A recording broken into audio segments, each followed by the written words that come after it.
kuidas sul läheb? Mul on hea meel teiega kohtuda.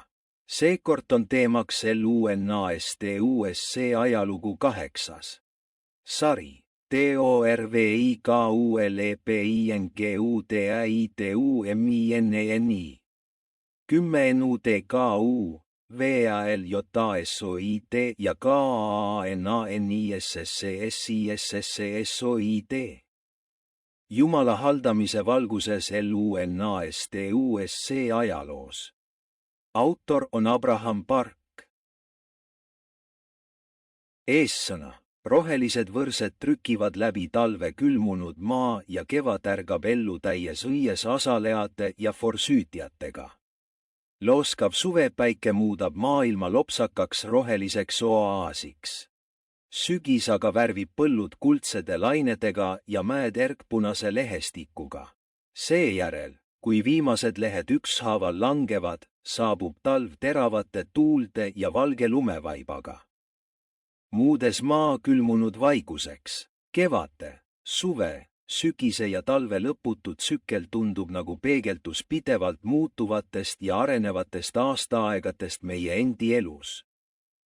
Teisme- ja 20. eluaastates elasin läbi Jaapani koloniaalajastu, kohtasin Korea sõjalahingutes lugematuid elu- ja surmahetki ning kogesin sõjajärgsede aastate nälga ja raskusi. Need päevad tunduvad olevat alles eile, aga siin ma nüüd olen, elu hämaruses, lähenemas 90-ndale. Kõigele sellele mõeldes ei saa ma muud kui tunda alandlikkust elu lühituse ja hapruse ees. Koguja raamatu autori sõnad kõnetavad mind sügavalt.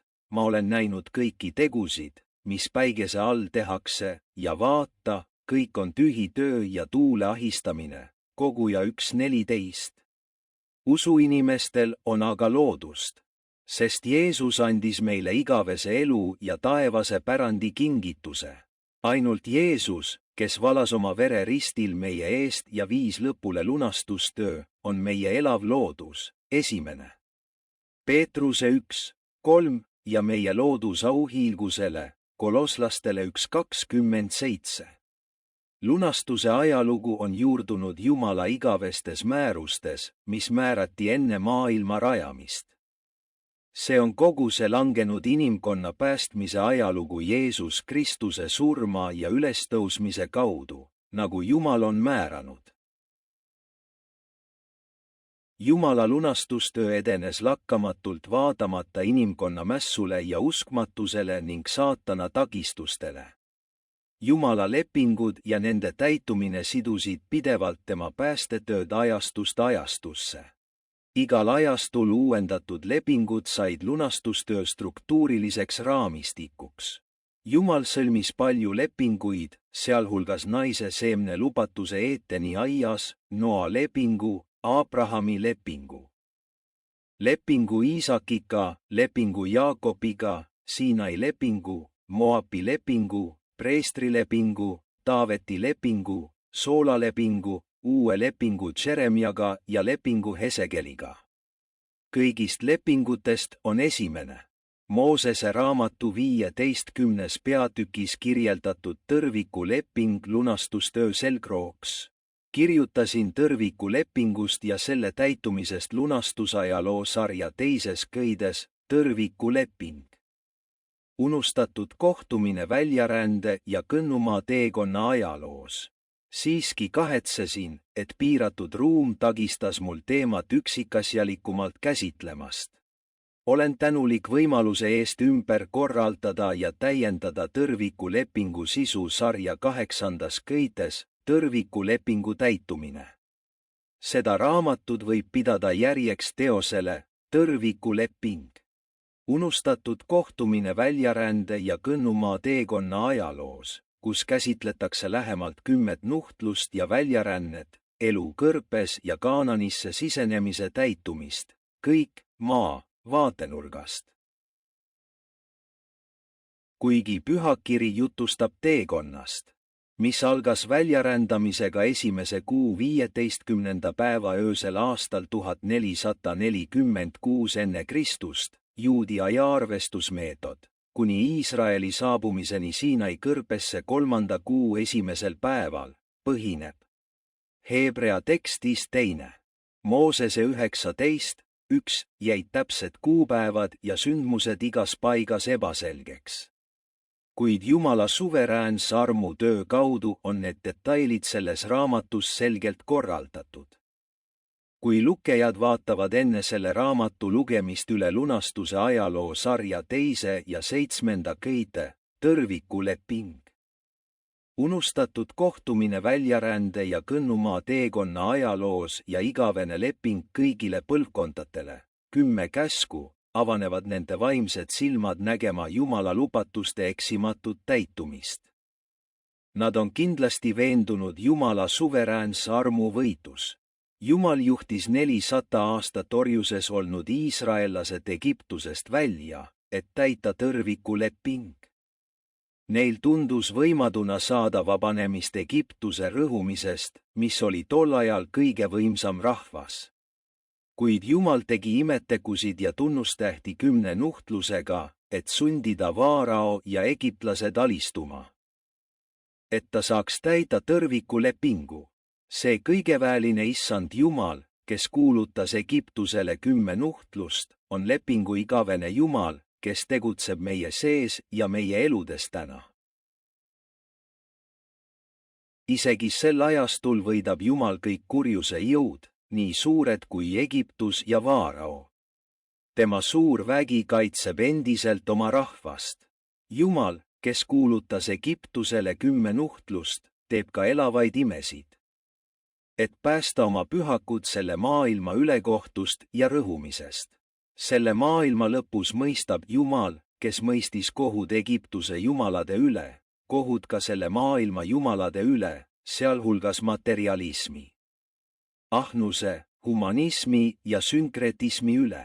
Püütes mõista 10 nuhtluse ajastust, pöördusin paljude lugupeetud teoloogide tööde poole. Kuigi leidsin läbimõeldud arusaamu, ei andnud ükski neist lõplikku vastust, vaid ainult hinnangud, mis viitasid sellele, et nuhtlused kestsid mitu kuud. Jumala armulise juhatuse ja püha vaimu valguse abil juhatati mind piiblit sügavuti uurima. Selle protsessi käigus suutsin koostada 10 nuhtluse ajajoone. Sealhulgas esimesest viimaseni täpsed kuupäevad. Olen sügavalt alandlik ja sügavalt tänulik, et Jumal oma targuses kasutas kedagi nii nõrga ja vääritud nagu mina oma eesmärgi saavutamiseks. Minu elu on iseloomustanud pitevad katsumused, pisarad ja sügava valu hetked.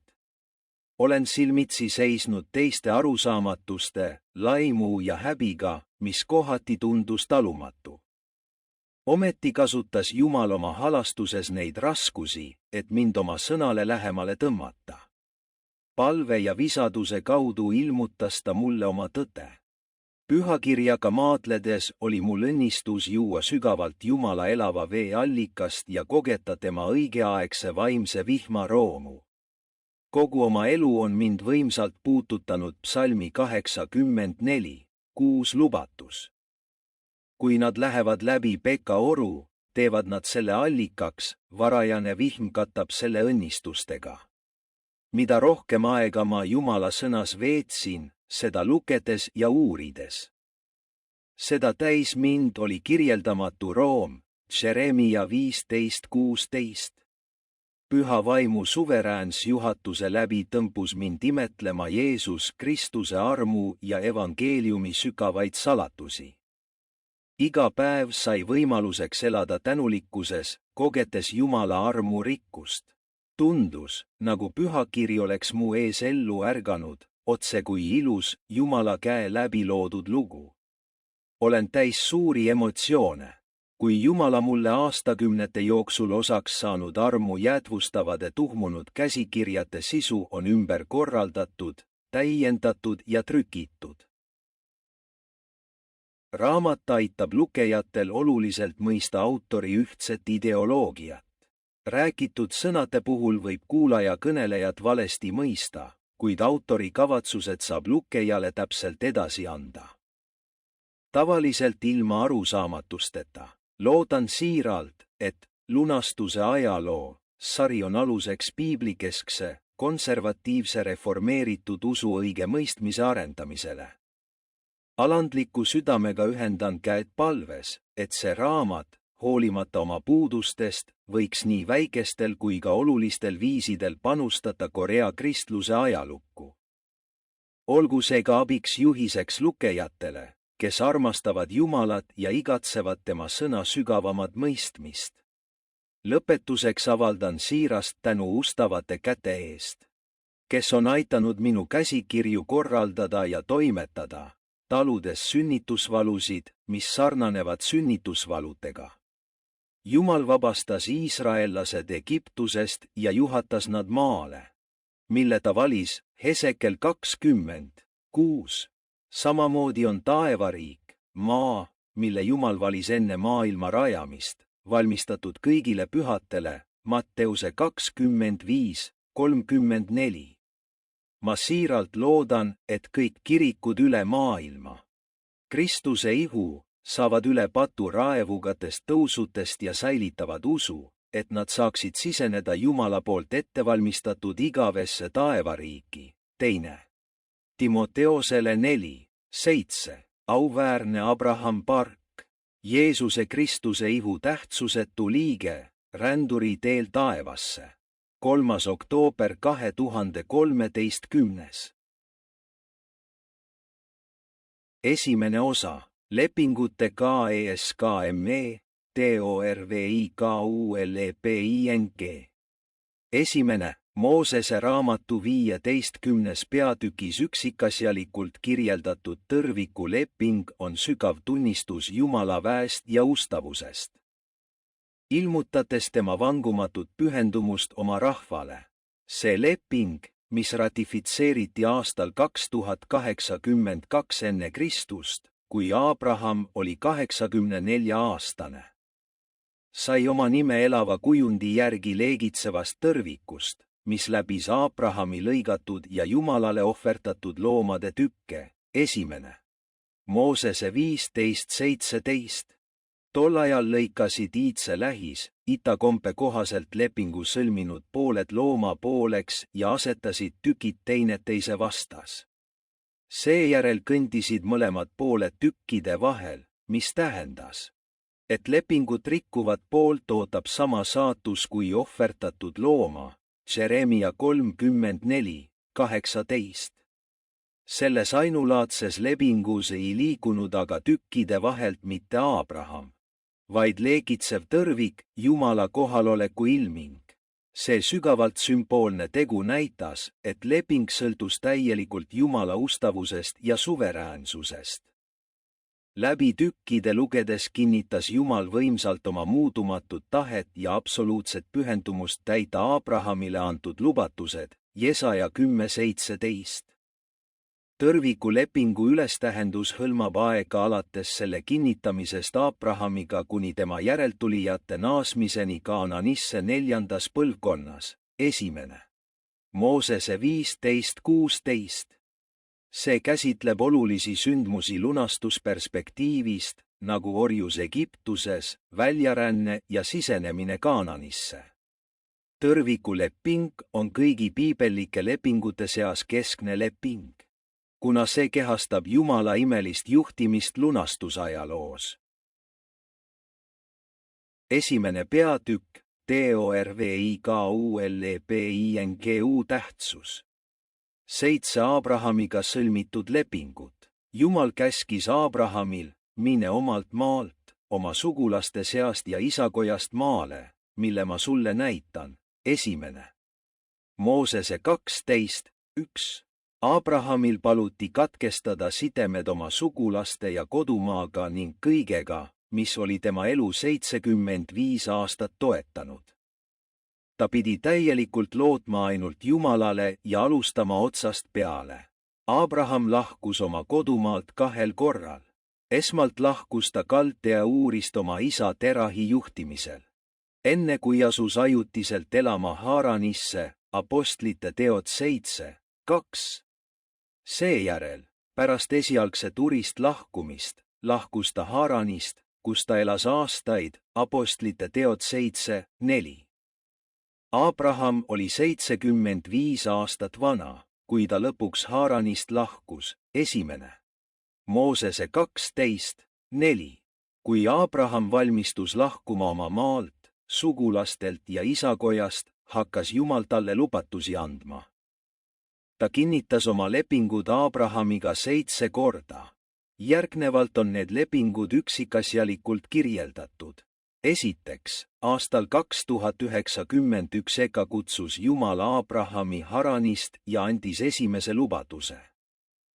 Kui ta oli 75-aastane, 1. Moosese 12:1. Kui Jumal kutsus Abrahami teist korda Haranis, lubas ta, maa, mille ma sulle näitan, 1. Moosese 12:1. Ta lubas teha Abrahamist suure rahva ja ütles talle, et temast saab õnnistus, 1. Moosese 12:2. Kuuletutes Jumala kutsele Haaranis, lahkus Abraham oma isa Terahi majast.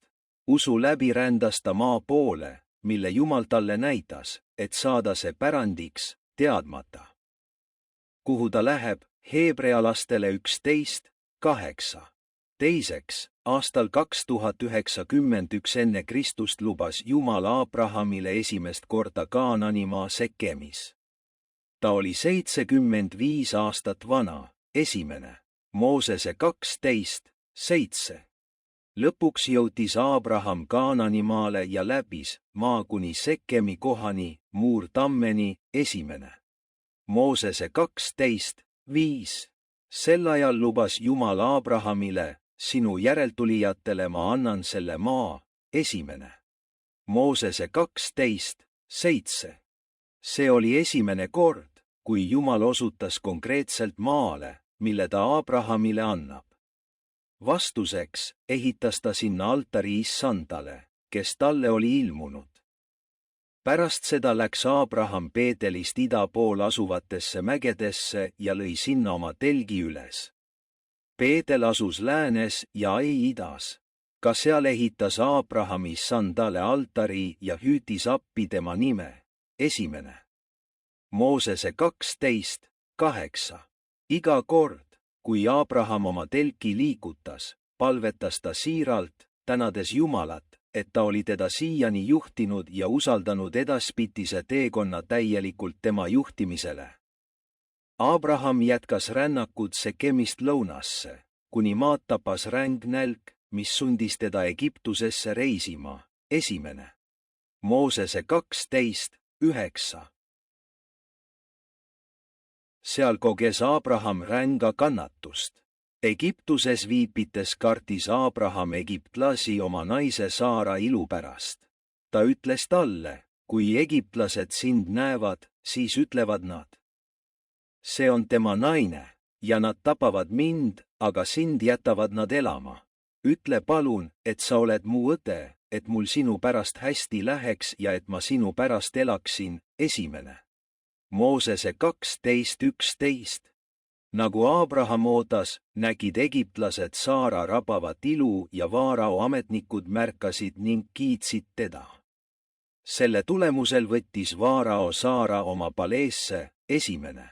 Moosese 12:14. Vaarao kohtles Abrahami hästi ja andis talle lambaid, veiseid, eesleid, kaameleid ja sulaseid, 1. Moosese 12:16. Abraham pöördus tõotatud Kaanani maalt ära ja rändas Egiptusesse, sest tema usk Jumala lubatusse oli kõiguma löönud. Kui aga tema naise puhtus oli ohus, lõi Jumal Vaaraod ja tema kodakondsust ränga katkuga. Seetõttu saatis Vaarao Abrahami koos ta naise ja kogu varaga minema, 1. Moosese 12:17. Jumala suverään kaitse tagas tõotatud, pühitsetud järglase sünni tema kaudu. Kui Abraham Egiptusest naasis, rändas ta tagasi paika, kus ta telk oli alguses olnud, Beeteli ja Ai vahele, paika, kuhu ta oli esmalt altari teinud, ja seal hüütis Aabram appi issanda nime. Esimene Moosese 13:3. Kolmandaks, aastal 2083 kinnitas Jumal oma lubatust Kaananimaa kohta ja andis ka lubatuse Aabrahamile Hebronis järeltulijate kohta. Aabraham oli 83 aastat vana. Esimene Moosese 13:15. Kui Aabraham ja tema vennapoeg elasid Peedeli ja Ai vahel, kasvas nende vara nii suureks, et nad ei saanud enam koos elada. Lot kolis Jordaani äärse maa poole ja nad lahkusid. Esimene Moosese 13:5. Pärast lahkuminekut kordas Jumal oma lupatust Kaananimaa kohta ja andis ka lupatuse oma järeltulijate kohta. Esimene Moosese 13:14. Pärast esimene Moosese 13:10. peatükis antud lupatuse saamist liigutas Aabraham oma telki ja jõudis Mamre tammite juurde, kus ta ehitas issandale altari. Esimene Moosese 13:18. Esimene Moosese 13:10. peatüki sündmused leidsid tõenäoliselt aset aastal 2083 enne Kristust, kui Aabraham oli 83 aastat vana. Esimene Moosese 14:1. see on nii, sest järgmine peatükk, esimene Moosese 14:1. algab sissejuhatusega sel ajal ja esimene Moosese 15:1 algab sõnadega pärast neid sündmusi. Need algused viitavad sellele, et esimene Moosese 13:10, 14:10 ja 15:10. peatüki sündmused leidsid aset umbes samal ajaperioodil. Esimene Moosese 14 kirjeldab sel ajal aset leidnud ulatuslikke sündmusi, 4 idapoolse kuninga liitu, 6 Kaanani hõimu hävitamist ja lahingut 5 Kaanani kuninga vastu. Hebron tähendab sõber, liit ja asus Jeruusalemmast 30 kilomeetrit ehk 19 miili lõunas. Seda kutsuti ka Kirjat Arbaks, mis tähendas Arba linna Joosua 14:15. Selles linnas elasid suurimad anaklased, Arba rahvas. Neljas Moosese 13:22. Makpela koopas, kuhu maeti Aabraham ja Saara, Iisak ja Rebeka ning Jaakob ja Lea. Asus Hebronis. Esimene Moosese 23:1. see oli ka linn, kus Saamuel võidis Taaveti kuningaks ühendatud kuningriigi ajastul. Teine Saamueli 5:1. Taavet valitses ka Juuda suguharu üle 7 aastat ja 6 kuud Hebronis, esimeses pealinnas. Esimene Kuningate 2:11. Neljandaks, aastal 2082 enne Kristust kinnitas Jumal oma lubatusi järeltulijate ja Kaananimaa kohta Hebronis tõrvikulepingu kaudu. Abraham oli 84-aastane. Esimene Moosese 15. pärast seda, kui Abraham sisenes Kaananimaale ja elas Hebronis, puhkes suur sõda. See sõda oli lahing 4 idapoolse rahva ja 5 kaananlaste rahva vahel. Tähistades esimest piiblis mainitud riikidevahelist liitlaskonflikti, esimene Moosese 14, piibel alustab tõrvikulepingu lugu fraasiga pärast neid asju. Esimene Moosese 15:1. see algus näitab, et issand külastas Abrahami ja kinnitas lunastusajaloo kõige olulisema lepingu, tõrvikulepingu, pärast. Esimene Moosese 14 sündmusi.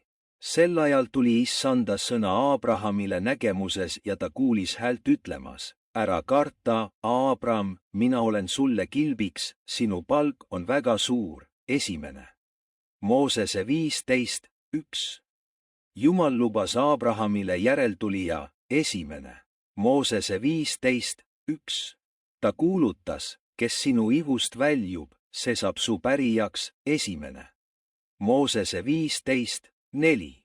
samuti kinnitas ta oma lubatust Kaananimaa kohta. Esimene Moosese 15:7. Tõrvikuleping oli prohvetlik ilmutus sellest, mida Abrahami järeltulijad paratamatult kogema pidid. Ajavahemik algab hetkest, mil Jumal ratifitseeris Abrahamiga lepingu, kuni ajani, mil tema järeltulijad Kaananisse naasevad. Päeval, mil leegitsev tõrvik läbis ohvri jagatud tükke, andis Jumal Abrahamile konkreetse lubatuse Kaananimaa kohta, kuulutades: sinu järeltulijatele ma annan selle maa Egiptuse jõist kuni suure jõini, Eufrati jõini. Esimene Moosese 15:18. Jumal mainis ka 10 suguharu, kes elasid selle maa piires, põlisrahvaid, keda iisraellased pidid tulevikus alistama. Esimene Moosese 15:19. Viiendaks, aastal 2067 enne Kristust kinnitas Jumal Hebronis ümberlõigamise lepingu, kui Abraham oli 99 aastat vana. Esimene Moosese 17:9. Ümberlõikamisest sai märk lepingust Püha Jumala ja Iisraeli rahva vahel. 4:11. Enne ümberlõigamise nõudmist sõlmis Jumal Abrahamiga ja tema järeltulijatega igavese lepingu, öeldes: mina teen lepingu enese ja sinu ning su järeltulijate vahel põlvest põlve igaveseks lepinguks, et olla sulle ja su järeltulijatele pärast sind Jumalaks. ma annan sulle ja su järeltulijatele pärast sind maa, kus sa voorana elad, kogu Kaananimaa igaveseks omandiks ja ma olen neile Jumalaks. Esimene Moosese 17:7. Kuuendaks Jumal kordas lubatust Iisaki sünni kohta Hebronis. Esimene Moosese 18:10. Pärast seda, kui Jumal oli Abramile, üleva isa, andnud nimeks Abraham, rahvahulgate isa, ja tema naisele Saaraile, armuge: mu printsess, nimeks Saara, rahvaste ema, ütles Jumal Abrahamile, et annab talle Saara kaudu poja. Esimene Moosese 17:15. Hiljem ilmus Jumal Abrahamile Mamre tammiku lähedal ja lupas taas, et tema naise Saara kaudu sünnib Iisaki. Esimene Moosese 18:1. Esimene Moosese 18:10 ütleb: ma tulen kindlasti su juurde tagasi järgmisel aastal sel ajal ja vaata, su naisel Saaral sünnib poeg. Ja Saara kuulas telkiukse juures, mis oli tema taga. Esimene Moosese 18:10. Jumal kinnitas ka oma lubatust, öeldes: Abraham saab kindlasti suureks ja vägevaks rahvaks ning temas õnnistatakse kõiki maailma rahvaid.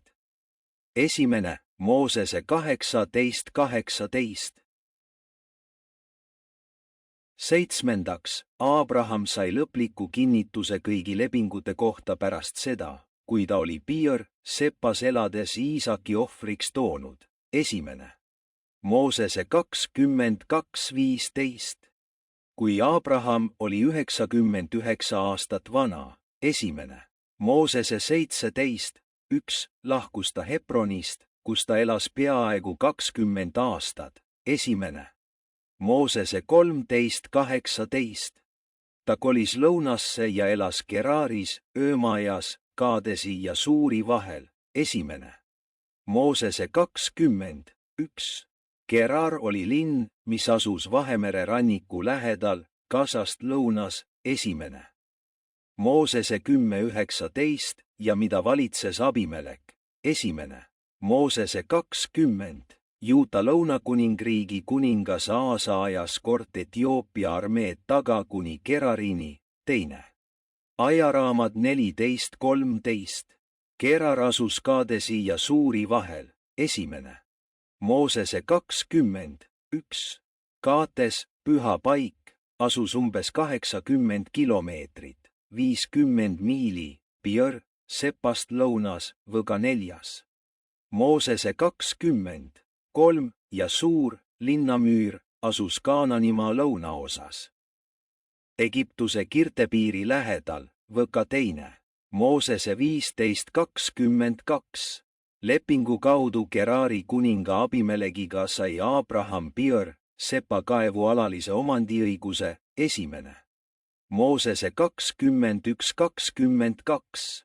Arvestades, et Abraham elas palju päevi vilistite maal, 1. Moosese 21:34. Paistab, et ta elas Geraris ja asus seejärel elama lähedal asuvasse Pir, Sepasse. Abraham elas Pir, Sepas ajal, mil ta Iisaki ohvriks tõi, ja ta elas seal ka pärast seda, 1.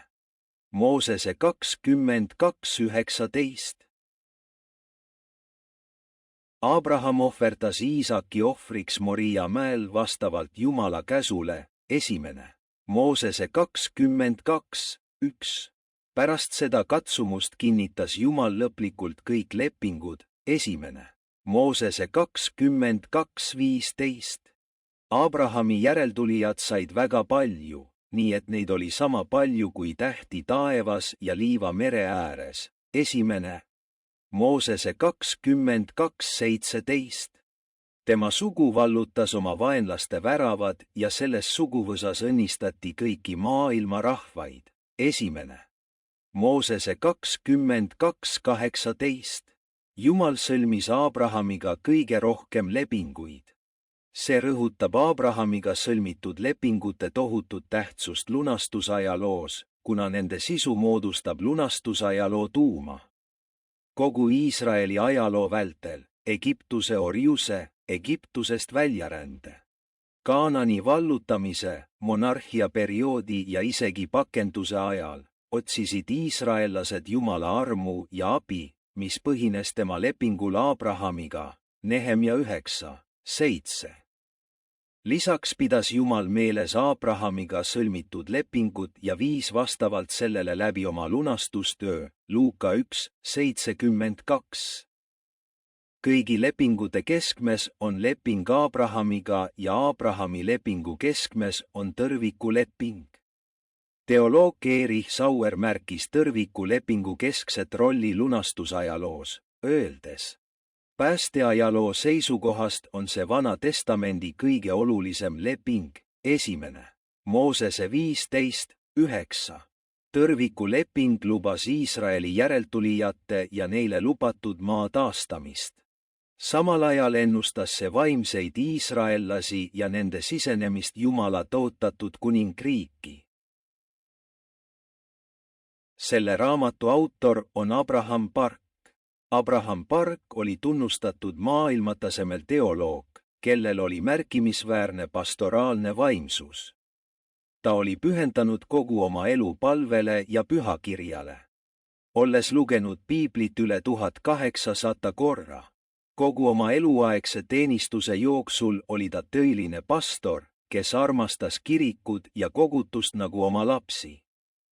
Tema päevakava koosnes 2-tunnistest palvetest ja 3-tunnistest piiblilukemistest, samuti pitevast jutlustamisest ja evangeliseerimisest.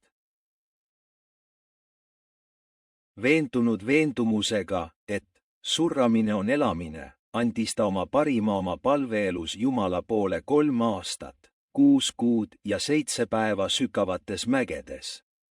Kui päike loojus, ei teinud ta muud kui palvetas. Kui päike tõusis, ei teinud ta muud kui lukes piiblit. Siis, lõpuks, paistis talle üksainus armukiir. Püha vaimu võimsa valguse ja Jumala armu läbi avanesid piiblitstseenid tema silme ees panoraamina. Need tseenid kirjutati suurtele noolejuurelehtedele, mis seoti oksaga kinni. Hiljem kirjutati need ümber paberile, mida osteti iga paari kuu tagant mäe jalamil asuvast külast. Nii algasid Abraham Pargi jutlused. Paljud inimesed on Abrahami Pargist vaimustuses järgmiselt. Kuidas saab inimene armastada nii paljusid inimesi? Kuidas saab inimene nii paljudele inimestele nii suurt mõju avaldada? Ta on nii töökas, ei puhka kunagi, ta ei laganud kunagi palvetamast. ta väärib tõelist austust oma pühendumuse eest kirikule ja kogutustele. Tõeline ja ustav Jumala töötegija.